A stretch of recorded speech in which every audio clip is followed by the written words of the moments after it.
Welcome back to the Thermo Podcast. I'm your host, Jaden Miller, and today I have on the podcast Mr. Robert Walker. So Robert Walker is the VP of Growth here at Mizzou and a health and fitness expert in his own right, specializing in bodyweight training, mobility, flexibility, and all-around athleticism. We talk about a whole range of topics in this podcast, from the fascial tissue, the fiber system, how to stretch, what is stretching, the importance of stretching, and so much more. There's a phenomenal amount of value in this episode, and I can't wait for you to listen to it. Let's get into it. Welcome back to the Thermo Podcast. I am here with Robert Walker. How you doing today, Robert? I'm good, Jaden. How you doing? I'm doing well. So Rob is kind of an expert in the field of mobility, flexibility, and all-around athleticism. So can you kind of tell us how you got started into that realm? Yeah, sure. So I grew up I was a 3-sport athlete growing up. I played baseball and I ran track and field, and I played football. I played some basketball too and some golf. Sports were always a big piece of my life, and especially with running. So I was forced to make the choice between all of those when I entered high school, because you got to stay focused, to get to college athletics. So I ended up choosing running over everything else, which definitely piqued my interest into flexibility training and mobility. Because the better range of motion you have, the longer your stride, quicker your turnover. So I was doing anything I could to get faster.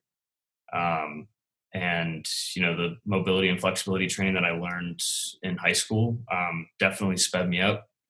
Got to the point where I was nationally ranked in the 2-mile as a sophomore in high school. So I ran a 9:36 as a sophomore, and that kind of brought me to little bit of pseudo fame amongst sophomores there. And then what really actually got me super into flexibility and mobility training was I tore my hamstring at nationals in cross country early my junior year, and it kind of ruined my career. Right, I was talking to a lot of colleges about going, and then they all stopped talking to me after that. So I was like, damn, this is really, really important to take focus on, because I could have been better about my mobility and flexibility training. And I think that could have reduced my risk of injury and the severity of that injury. So, hindsight's 2020, but after that, I started paying a lot of attention to both flexibility and mobility. Started doing a lot of body weight training instead of conventional lifting, which, that I'm a big proponent of body weight training now.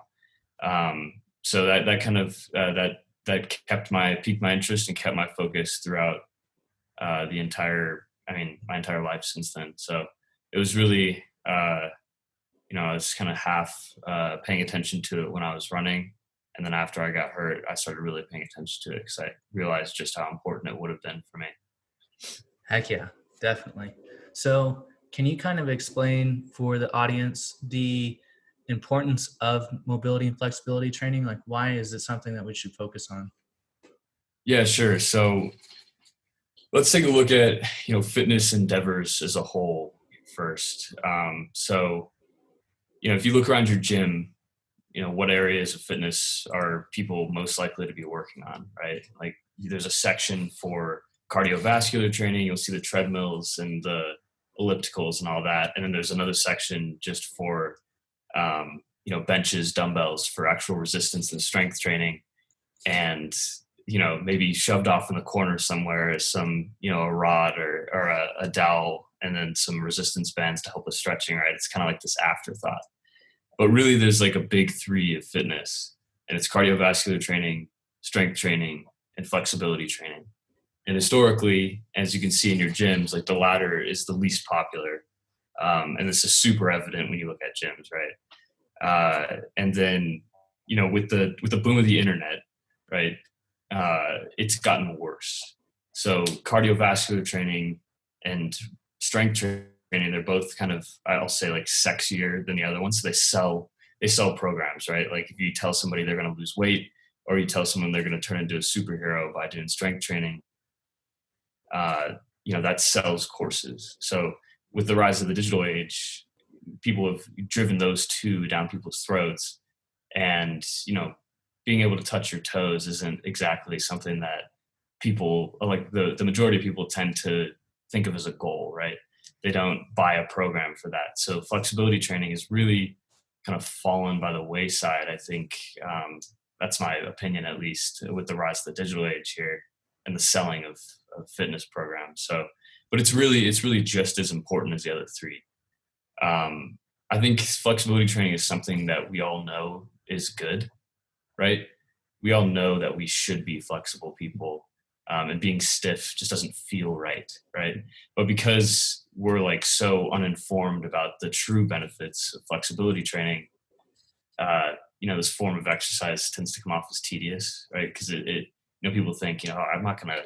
I have like 1 hour in a day, right? Like, what am I gonna do? Am I gonna lift weights? Probably. Am I gonna run, 5 miles? Maybe for some people, right? But never people are gonna say like, I'm gonna take this hour and I'm gonna stretch with it, right? But it really is important. And it's because those big three, that big three of fitness, they're not separate, right? Like each one influences and accentuates the other.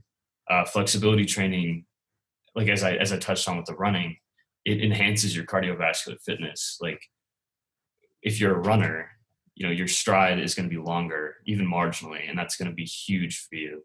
If you're a runner, your turnover is going to be faster if you're flexible, right? And then on top of that, just being flexible, and I'll touch on this later, being flexible even enhances your ability to breathe, right? Because we have muscles that run over our lungs and our heart. And if those are really tight, it restricts the internal processes of your breathing and heartbeat, which is crazy, right? But people don't think about that. And just being more flexible then will in turn help your cardiovascular fitness. And then on the strength and power side, right? Like a lot of people ignore form, right? But since I'm a bodyweight athlete, like form is everything, right? Form first, always perfect form. And form is inherently tied to flexibility, right? And form is also, it will help you progress in strength, right? If you're doing let's say you're doing a shoulder press, right?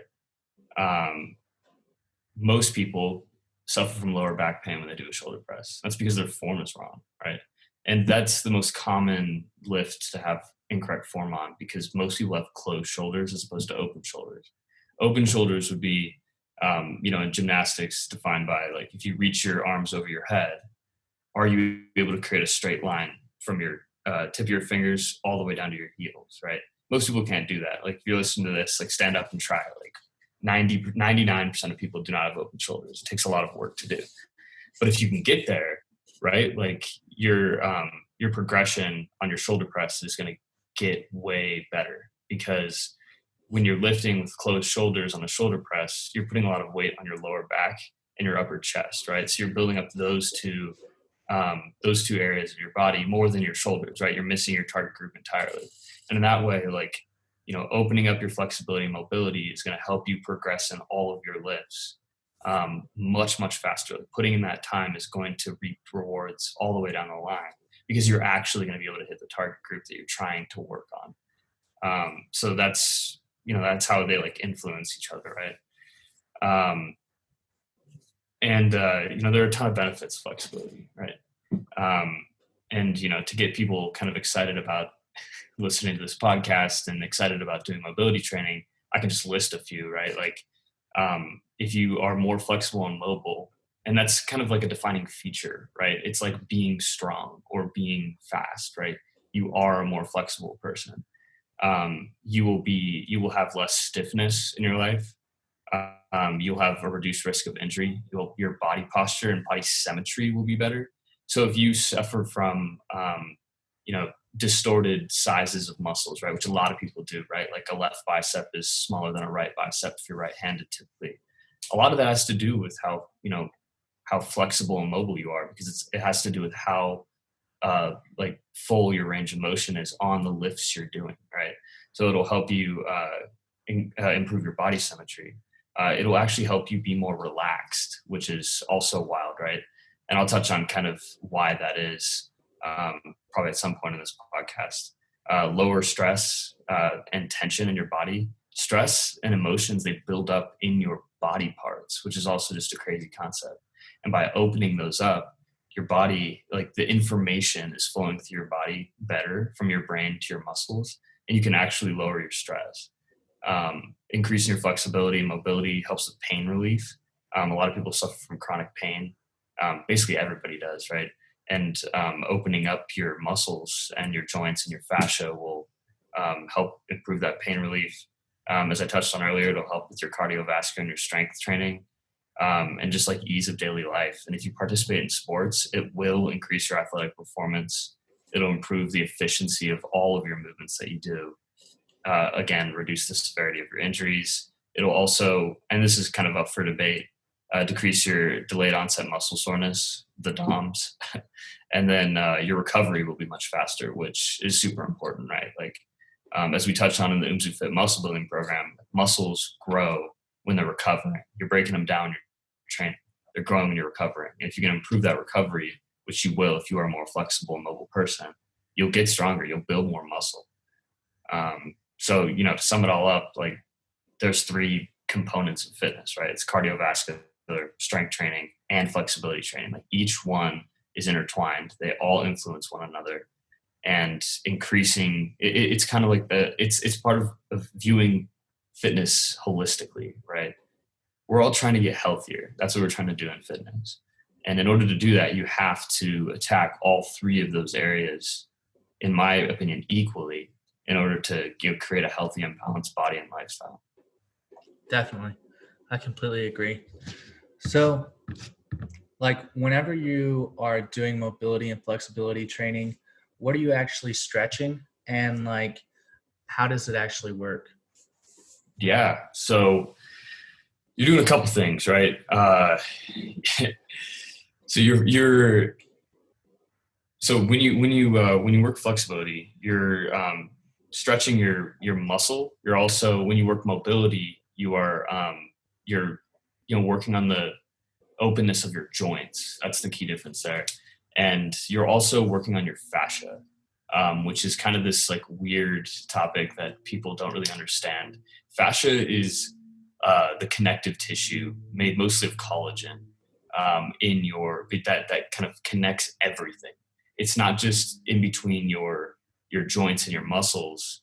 That's kind of where it lives, but it runs through your whole body, right? And fascia contains a lot of things, right? Like it surrounds your organs, it contains your blood vessels, your circulatory system, and your nervous system, right? They all run through your fascial system.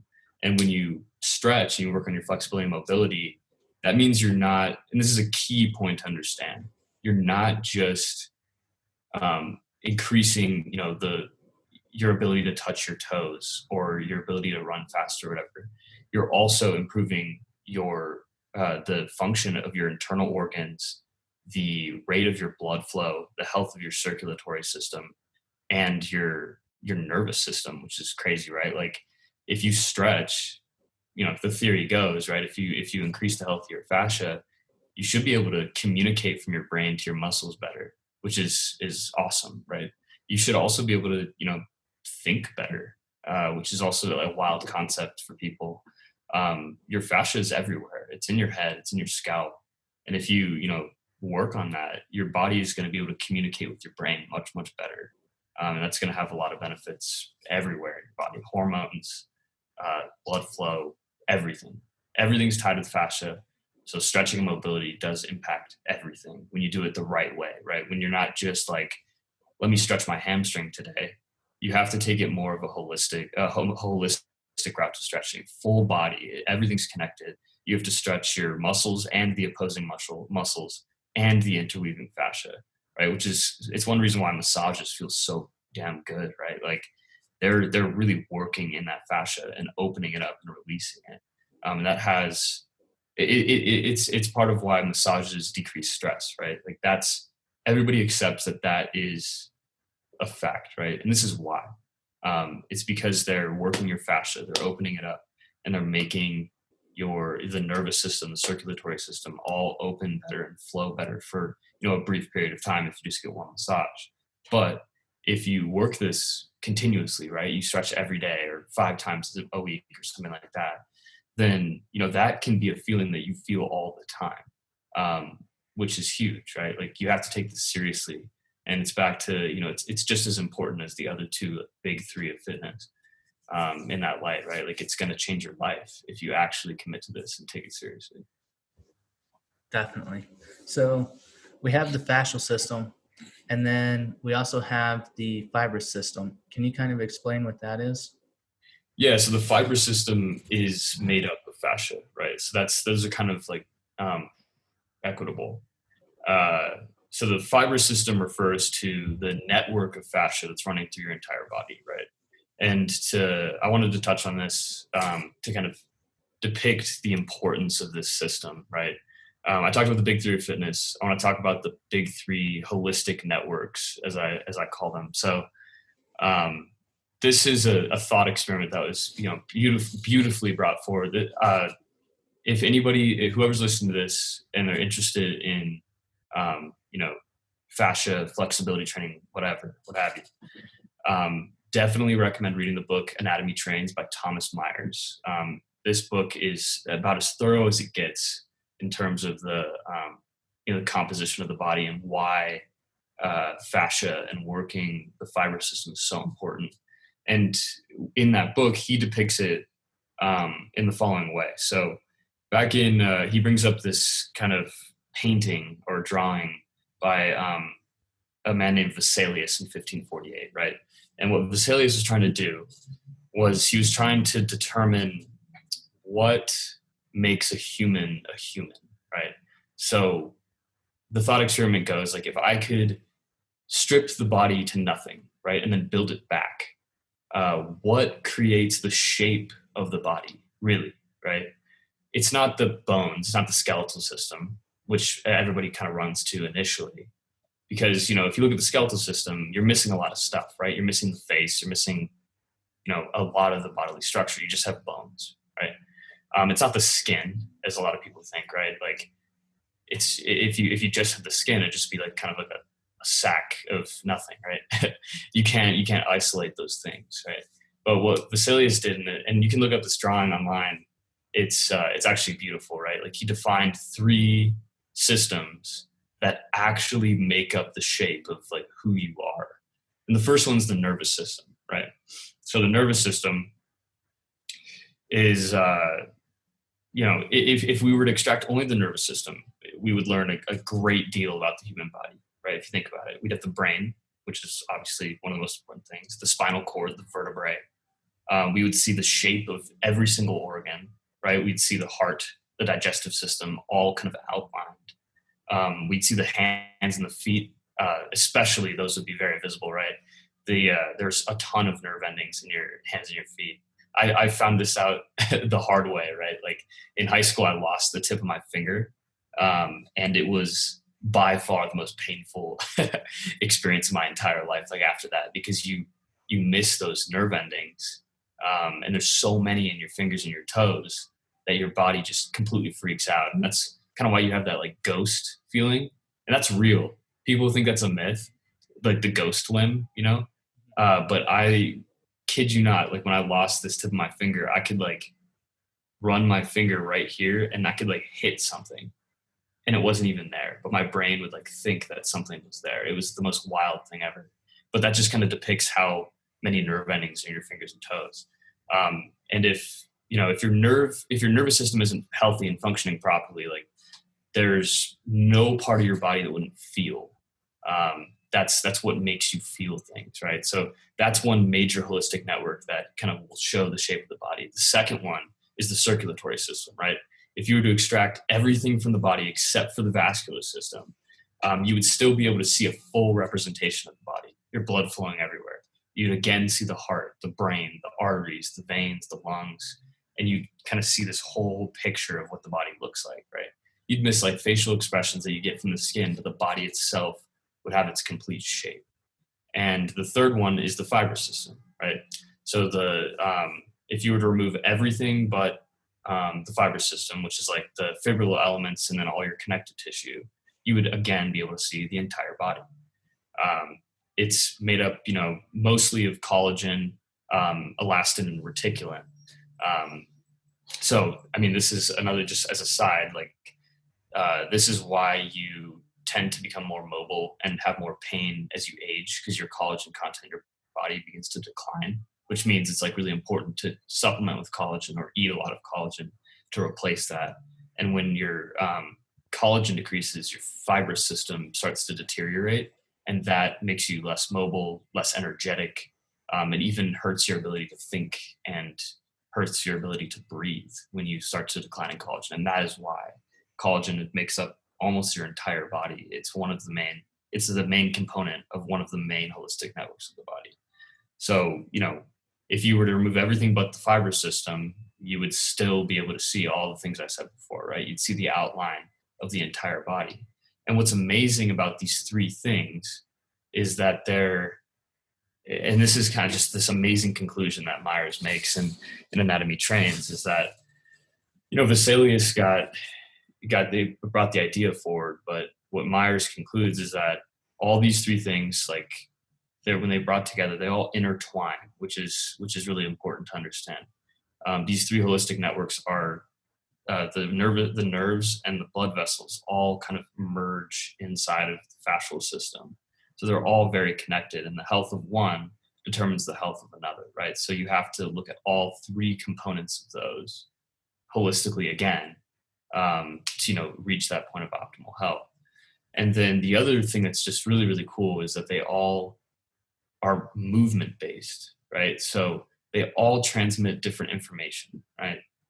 The nervous system transmits information from your brain to the rest of your body, right? And makes everything feel and work.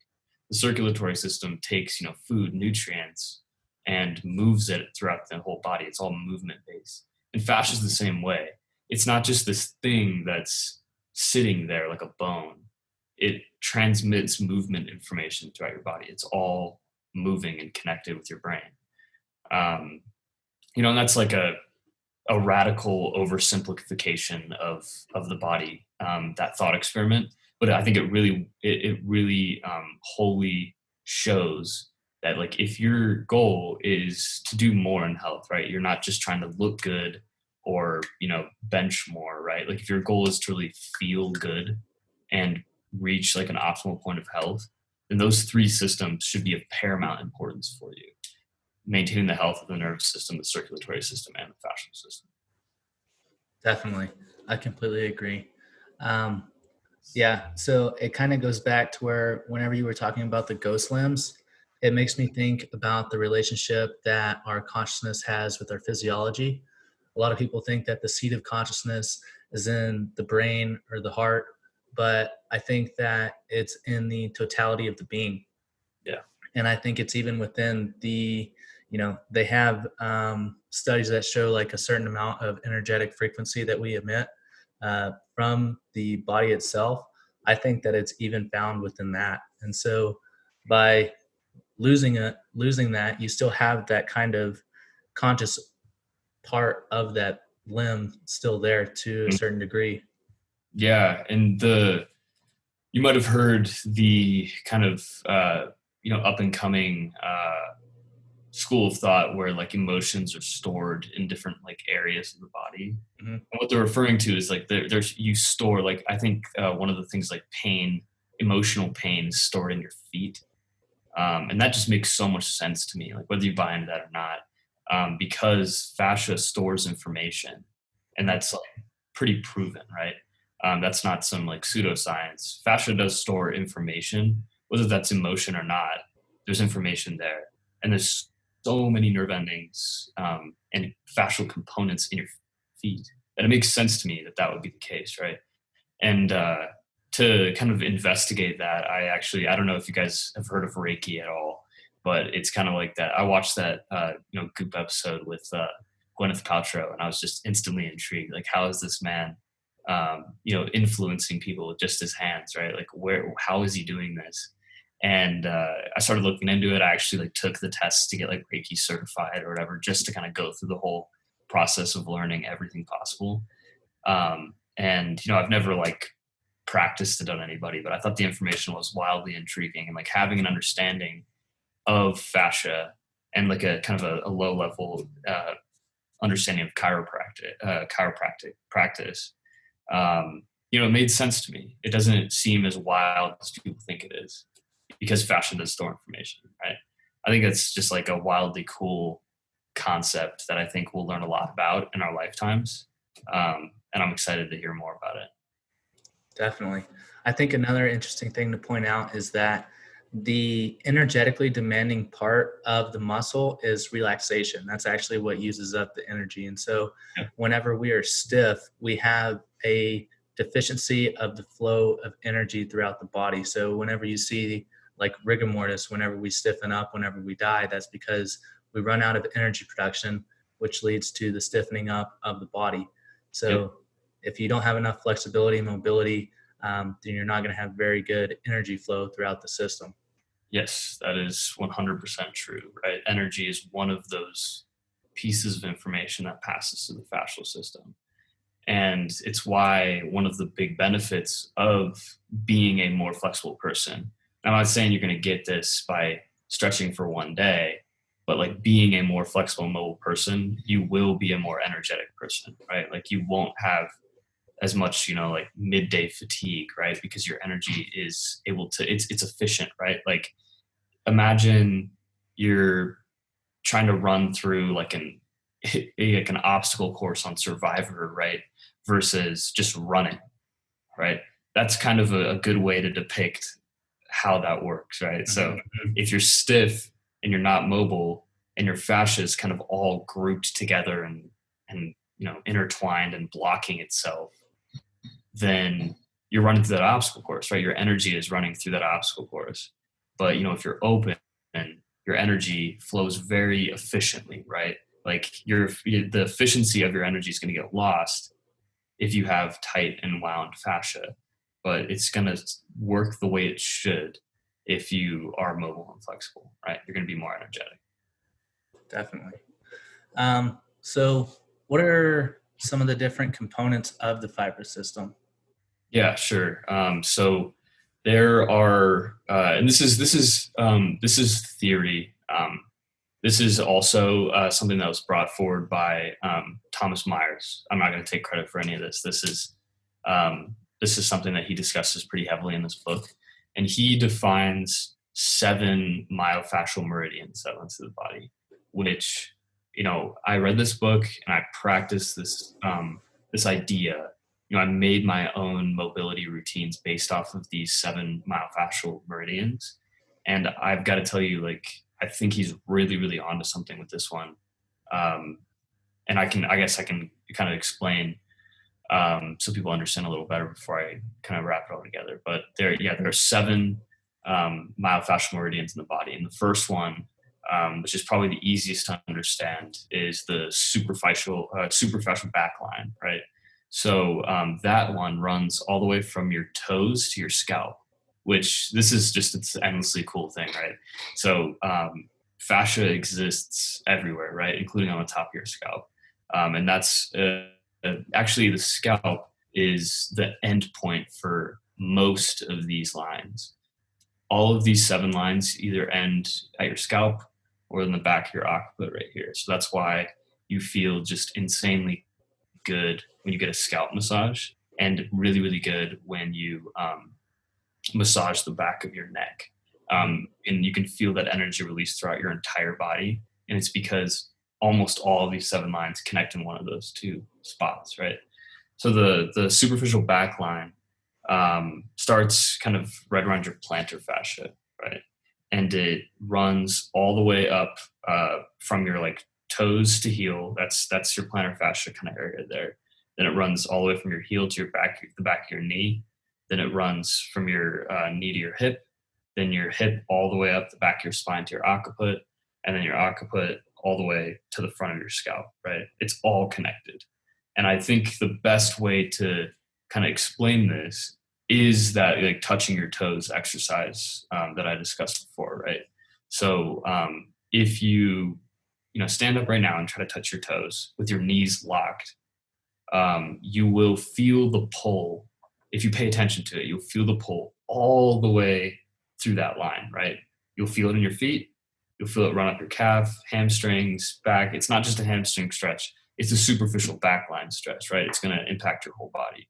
Then as soon as you bend your knees, you break the line, right? So if you bend your knees, you're not going to feel it anymore in your lower part, in your calves, in your plantar fascia. And that's important to know that like it's all connected from toes to head. So if you break the line by, relaxing your knees, you're going to stretch more of your hamstrings, but you're going to lose the impact on that entire line, right? And another way to show how they're all connected is like, stand up and do that exercise, right? Like try to touch your toes and your knees straight, right? Gauge how far you can reach. Then take a tennis ball or a golf ball or something and massage out your plantar fascia on the bottom of your feet for a minute on each foot. Then do the exercise again. You'll be able to reach like 3 inches farther just by opening up that one piece of the line. So that kind of shows that they're all connected for the back line.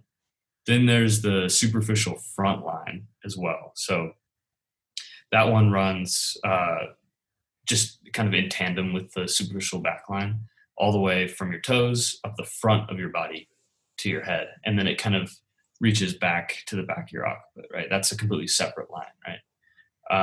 It's just as important, just as long as the back line.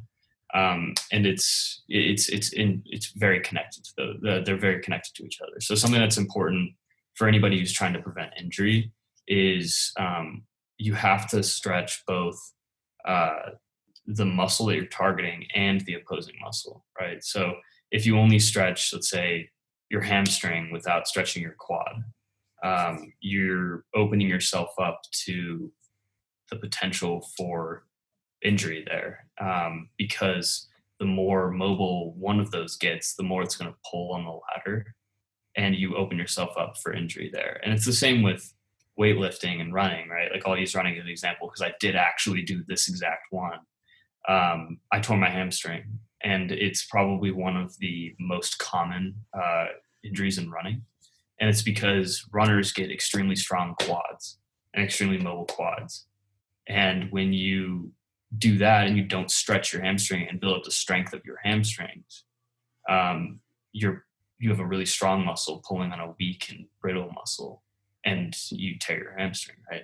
And that's a result. Like my coach back in high school didn't want us to lift weights, right?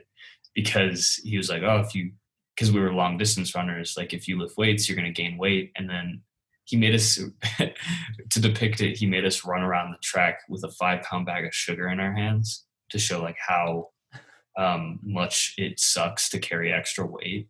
And I just think that's so wrong, right? Like if you're in the gym, you're building up, relative strength, you're building up strength in general, right? Like that weight is good weight, right? Like I get it for fat, but not for strength, right? If you're a runner and you're listening to this, definitely go to the gym, strengthen your hamstrings, or you're going to open yourself up for injury because your quads are going to be really strong. But that's to say, like, this is like a holistic thing, right? Like if you stretch your back line, you need to stretch your front line as well and work on that. Then you have the lateral lines, which run up the sides of your body, from the sides of your heels all the way up to the top, right? I don't want to, bore people with the exact details of what that is, but they actually, they determine kind of any of your like side to side movements, right? And how mobile you are there. Like oblique stretches or oblique movements is a good way to depict, a piece of the lateral lines. Then you got a spiral line. A lot of people have trouble with the IT bands too. I know people who just snap their IT bands. So that's another one. Yeah, it's another one there. And then you get the spiral line, which kind of runs up as a double helix, like through your body. That one runs like the back of your leg and then the posterior spine and kind of crosses as it comes up to the back of your occiput. That determines kind of a lot of the twisting movements that you do. So if you're very immobile in your twisting movements, like the spiral line is kind of where you want to look first. Then you have the arm lines. There are actually 4 separate arm lines. The arms are insanely complicated. And you have 4 separate arm lines that run like I'm not going to go through all of them, but some run from your pinky up the bottom and side of your arm. Some run from your thumb up the other side. And then several of them go through and then over your pectoral, so over your heart, and then over your lungs, right? So they cross across your body here. And that's important to note because if you have trouble breathing, if you have trouble with an irregular heartbeat or anything like that, it could very well be due to your arms being immobile, which is the most wild thing to think about, right? Because so you can stretch your arms, open up the arm line there, and you'll actually be able to breathe better, which is just such a cool concept, and shows like really well how it's all connected. And then you have these kind of weird lines. The next two, the final two, the functional lines is one of the final two, and those there's a back functional line and a front functional line, and those pretty much determine your athletic activity, right? Like the weird movements, like throwing a javelin or something like that, right? That kind of employ several of the lines at once. There's actually fascia that help you employ multiple lines at once, and you will want to work on those functional lines. And if you do athletic activities, you actually will work those inherently, but you should take note that you are working those inherently, right? Because you need balance in the body. And something that I struggle with personally is I used to pitch in baseball, and anyone who pitches or plays baseball probably struggles from this. You really work your dominant hand functional line, right? And it leaves the other side of your body kind of lagging. Like my left shoulder is less mobile still to this day than my right shoulder. And it's because, you're working one functional line just over and over and over again, and not the other. So I'm now like all the time I'm working this side of my body, the left side, trying to kind of create balance in my body. And then the last one is the deep front line, which is, arguably the most important because it helps connect all of the lines, right? So it runs up the core of your body and kind of brings it all together. It's much harder to work that one because it's not like, stretch your hamstring or anything like that, which is a little easier. But I'll spare you guys the details, but the deep front line is very, very, crucial to work in your body. And if you are interested in learning any more practice behind working these lines, I highly recommend, you can look at Anatomy Trains by Thomas Myers, or you can just look up how to stretch the myofascial meridians, because this concept has gained a good amount of popularity since Anatomy Trains was released. And there's plenty of resources out there that talk about stretching these. And then when I do eventually release that Umzu Fit mobility program, which should come out in January or so, I will be structuring that routine completely around working all 7 of the myofascial meridians all together, so that you can make sure you're putting your best foot forward on stretching for in a science-backed way, right? Not just like stretching to stretch. It's important to have balance, and it's important to work all 7, and that's what I'm trying to tackle with that program. So hopefully that gets some people excited about it. Yeah, January 2021 mobility program by Rob Walker. Yeah. So,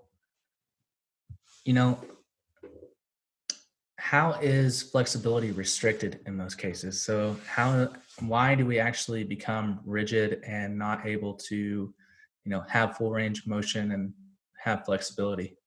Yeah. So flexibility and mobility can be restricted by a lot of things. Some of it is out of our control.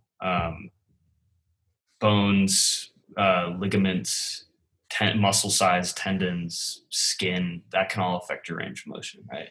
Those are something like we can't change our bones to a certain degree, right?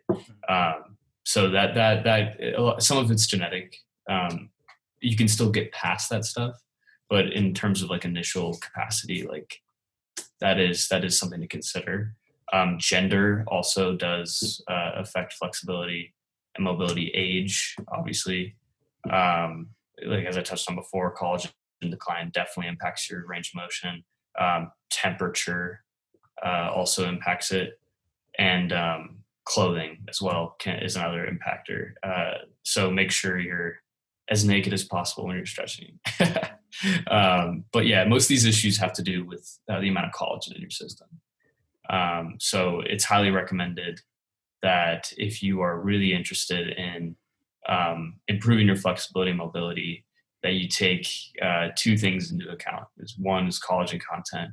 If you're really serious about it, eat more foods with collagen in it, supplement with collagen. It's vitally important to your flexibility and mobility. And then inflammation as well. So inflammation has a lot of benefits and pitfalls, right? But inflammation does impact your ability to be flexible. So if you are interested in pursuing this route in fitness, make sure you're taking the necessary steps to keep your inflammation low in the body. Mhm. Yeah, I would take it as far as to say that any kind of inflammation that is outside of an adaptive response, Yeah. especially chronic inflammation, so if it happens over a long period of time, it's going to be antagonistic to the state of health that we want to be in. I would also add to that hydration from an electrolyte perspective, making Yeah. sure that we have plenty of calcium, potassium, magnesium, and sodium in the system. So we have plenty of extracellular fluid, keeping the fascial system hydrated and stuff like that as well. Yeah, it also helps with, when you eat salts, right? You consume salts, it helps with communication of all those systems, right? The nervous system and the fascial system. So more salt means, more communication throughout the body, and that's going to help you open up your muscles and range of motion as well. Definitely. So how does one stretch properly? And then can you kind of go into like the best times to stretch and stuff like that as well? Yeah, sure. So I'll start with the how does one stretch properly question. You know, there's some confusion about whether or not certain stretches are good or bad. Um, I'm personally not of the belief that there's a bad stretch itself. There are a lot of studies out there. This is where I'll touch on this because some people listening to this podcast might have heard that there's some studies coming out that stretching is dangerous and bad for you, and that it can actually decrease athletic performance. All these studies and like the abstracts and around these studies and the articles that are pulling from these studies are radically generalizing stretching. Most of these studies, if not all of them, were done on ballistic stretching, which is a kind of a high risk, more dangerous type of stretching, where you instead of holding movements for like smooth long periods of time, you're actually bouncing, which is a common method used in physical therapy when you're rehabbing from injuries, to get your response, your muscle response up by bouncing. It shouldn't be, in my opinion, it shouldn't be used much at all for people who are not rehabilitating. So take all of those articles and claims with a grain of salt. Most of them are about ballistic stretching, but stretches in general, I don't think are bad or good, really. I mean, as long as as long as it's done safely and correctly and with proper form, like it's going to benefit your body. I don't think there's like, there's no dichotomy there with stretches. And I think a better question to ask yourself is like, is the stretch appropriate for the specific requirements of my situation? Am I recovering from injury? If so, then you do certain stretches or you don't, right? If you're healthy, then you can do most anything. Um, that's kind of the first step, is really like assess your ability to stretch. If you should never feel pain when you're stretching, which is important. People take the no pain, no gain concept way too far in fitness, and it doesn't apply here. Stretching to the point of pain is about 50% further than the stretching to the point of tension, which is what I recommend, right? If you just stretch to the point where you're just feeling a little bit of tension, you relax and let gravity do the work. That's how I typically stretch, right? Is don't reach too much, right? Like you sit and if you're doing a seated forward fold, people tend to, take assisted bands and pull the shit out of their feet, like trying to get to the point where they're doing it. And they search for the pain in order to feel like they're getting something done. But that's really not how you should do it. when your body is stressed, it's stressed. It's not relaxed, right? Like it's gonna fight back against what you're doing, and that's not how you let your muscles open up. Um, you should do it. Take it slow. It's not as quick of a process as, let's say, fat loss or muscle building. Opening up your flexibility and mobility is a long-term process, and you should be patient about it and let your body open up, right? And I'll touch on breathing in a second because that's really, really important. But the next thing, like, you should warm up prior to stretching. People view stretching as a warm up, and it is not. Like, you actually do have a risk of injury while you are stretching. It is a workout in itself. That's an important thing to drive home. You should warm up before you stretch, and you can do that just by increasing your overall body temperature. That's what I'm talking about, like physically actually warming up and preparing your mind and body for stretching, right? So I recommend to people that they warm up with like 10 minutes of aerobic exercise to get that body temperature up, get the heart rate to a certain point. Even 5 minutes works, right? 5 to 10. And then relax, breathe, make sure you are ready to do this slowly and calmly. I tend to meditate while I'm stretching. I find it's a nice way to combine time together. And that really helps me relax into the movements and then see more benefit in using that time, because it's like a double whammy, right? I'm working out and I'm meditating at the same time. I think you should stretch before and after exercise. A lot of people think that, it's one or the other, right? But I think you should always do both. And yeah, stretch all major muscle groups and opposing muscle groups. That's a big one. I'll touch on that again. The running example is perfect there. Like, you have to stretch both to stretch properly, right? Like, so in my program, I will have people stretching their hamstrings and their quads in the same routine to make sure that they're strengthening both at the same time and they're not pushing and pulling on one too much. And then, I kind of touched on this before, but I'll drive it home again. Like, stretch gently and slowly, only to the point of tension, and breathe throughout the whole thing, right? So again, you want your body to relax. You don't want your body to be stressed out. So you have to take it slow. You have to take it patiently. I'm not a huge fan of using resistance bands to, accentuate a stretch. I think gravity does the work for you. I think the only things you should use assistance for are to help you with your form, because form is extremely important as well, right? So I'll use the standing forward fold again as an example here, right? Think about the superficial backline as a whole. If you are reaching too far and your form is poor, right, you're going to have this kind of straightness in your legs, and then you're going to be like super, super curved on the rest of your body, right? And it's not going to really give your lower back the stretch that it needs. And it's also not going to impact your hamstrings as much. You should keep your neck neutral in all exercise movements. This is what proper form is, right? It's like good posture, straight back, and a neutral neck. And in that way, like, yeah, you might not be able to reach further than the guy next to you doing with proper form right away, but you're going to reap the benefits on the line. And then the last thing is breathe, breathe, breathe, breathe, right? Like, what you're asking your body to do is you're putting it in a point of tension and you're asking it to relax, right? Which is kind of tough to do, right? If you stretch, you're not breathing, you're not thinking. Your body's stressed and you're going to get even tenser while you stretch. So a lot of people hate stretching and they feel a lot of pain when they do it. But just like fight through that for a second and then breathe, right? Like, I use a prana breathing method when I stretch. I typically do in for 8 seconds, hold for 8 seconds, out for 8 seconds, all through the nose.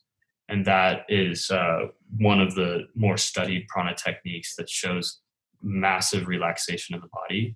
And when you do that, like, try it, like, humor me and try stretching for a little bit, right? Like, try the standing forward fold and get to your point of tension. Then close your eyes, right? Gauge where your hands are and close your eyes.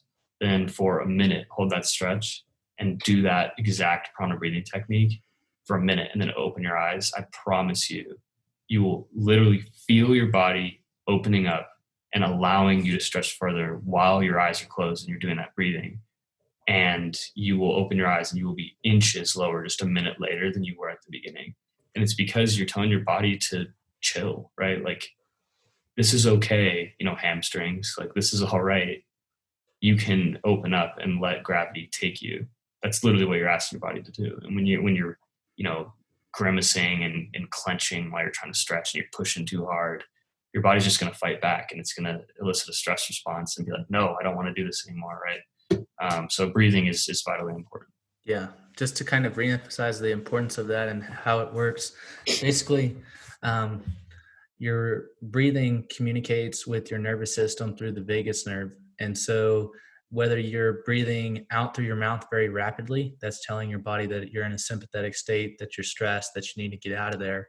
Whereas if you slow down your breathing, breathe deeply through the nose, then you're communicating through the vagus nerve that your body's in a parasympathetic state, it's relaxed, and it's in a good state to where it can heal and focus on those things.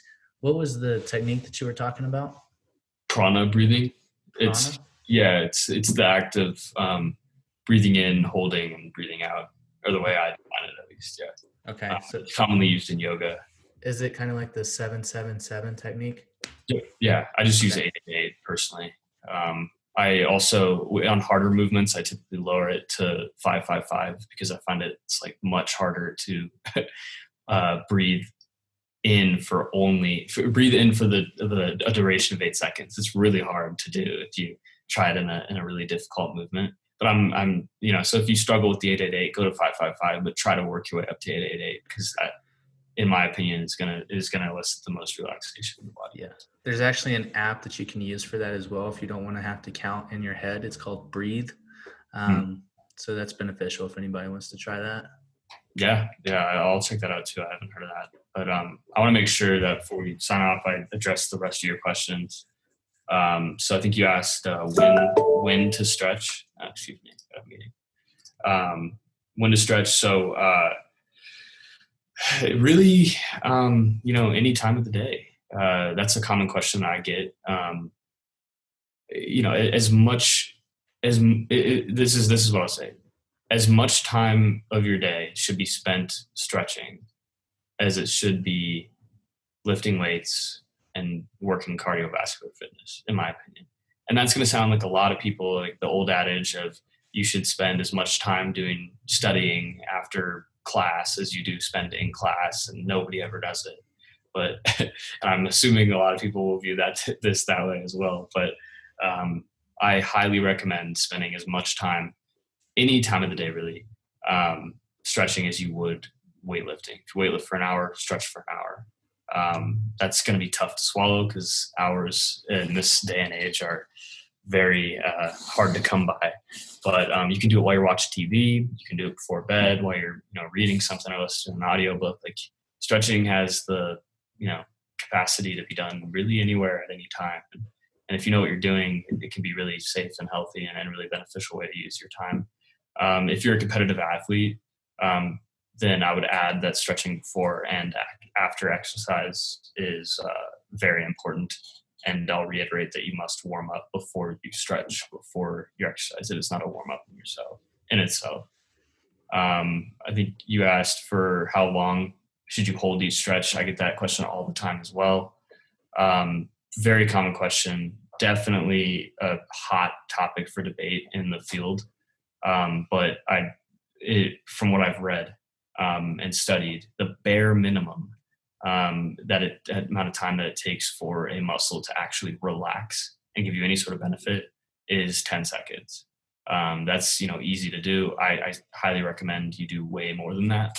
But I would place my personal bare minimum at 20 seconds because you have to also mentally relax to get there, and that takes a little longer. The shortest hold that I personally recommend in my program is 30 seconds.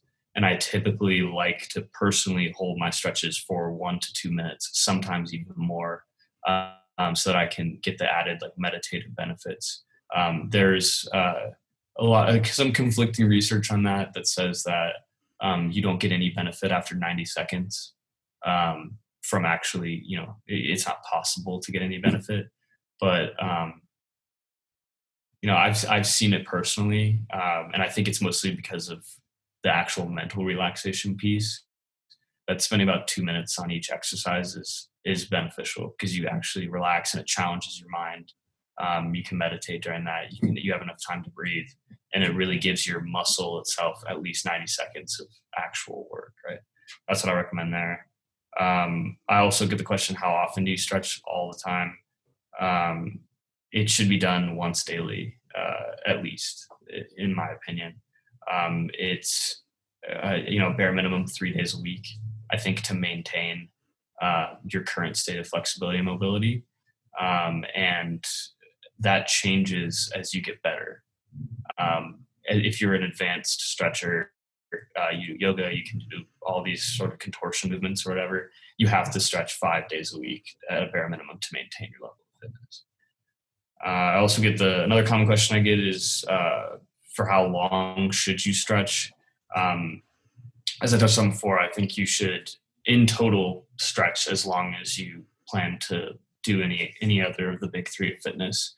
But if you're going to stretch any longer than 30 minutes, I would recommend splitting it into two 30-minute components or three.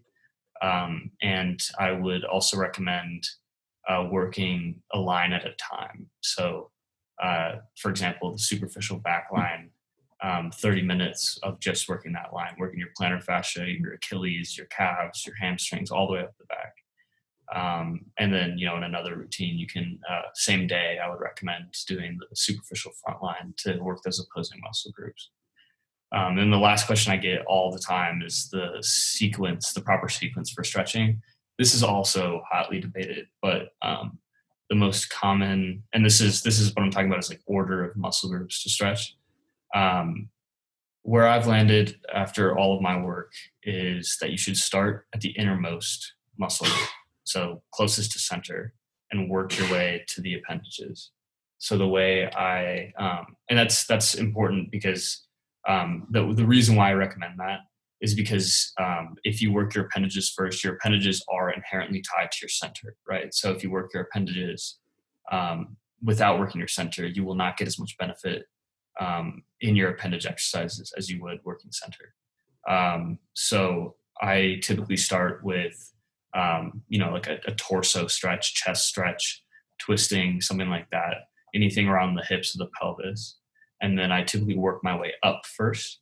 So I go up to the occiput, work the scalp. And the reason I choose this direction first, is because what I touched on earlier, that a lot of the lines meet in your occiput and your scalp. So loosening these before you move to your appendages is going to enhance the effectiveness of your appendage exercises. So if I was working at the superficial back line, for example, I would start with spinal exercises, work my way up to the occiput, massage the scalp, and then return back around to the hips, work all the way down the back of the legs, and finish with the plantar fascia. And for those of you listening, the occiput is right around the top of the neck, the bottom of the cranium. Yep. Yeah. And there are many different suboccipital muscles that you should try to isolate each one. In Anatomy Trains, actually, I think he offers several exercises for working each one of the suboccipital muscles, which, I forget which one it was, but I was stretching my suboccipitals one day, and I was stretching, people view the neck as one thing, right? And I was stretching, different pieces of it. And then I kind of isolated one of them. And as soon as I isolated it, I felt just like this insane feeling of relaxation throughout my entire body. And I was sold at that point. I was like, this is awesome. Like isolating those suboccipital muscles and stretching is one of my favorite things to do. Heck yeah. Well, Rob, I appreciate you hopping on here today. Where can people find more of your work and kind of keep up with you? Yeah. So Umzu Fit, that is really, that's everything, right? So I'm the VP of growth here at Umzu. So my work is reflected throughout the entire brand. But my personal writing and work is almost all done inside of Umzu Fit. So if you are interested in learning anything more about this, my mobility program inside of UMSU Fit will be released in January. I'm also co-writing a program with Jayden called UMSU Fit Mindset that should be out sometime in December or very early January. I've also written the Bodyweight Ladder, which is ended up being a pretty epic, it's like 500-page novel basically on how to progress from, zero in body weight all the way through doing some really amazing things. There are 9 levels of that program, some yet to be released, but it'll take you from literally zero, not even be able to do a push-up, all the way through doing like straddle planche clapping push-ups is the last chest exercise. So just 0 to 100 million, and and it's a step-by-step process. I think that's one of my best works. And then I also I wrote all of the body weight and weighted body weight routines and sections inside of UMSU Fit Fat Loss, recomposition, and muscle building. So if you're interested in learning anything more from me, go sign up for UMSU Fit and check all those out. And then you can also talk to me personally on the platform. That's one of the big benefits of UMSU Fit. We can chat all day long if you want. You can ask all your questions to me that you want, and you can post an activity feed and I can comment back, and that's me personally doing it. So if you want to talk, that's the place to do it. Heck yeah. Sweet. For those of you listening, make sure to check him out, and we'll talk to y'all next time. Thanks for listening to the podcast. If you haven't already, make sure to hit the like button, subscribe, and leave a comment down below if you want us to cover a different topic.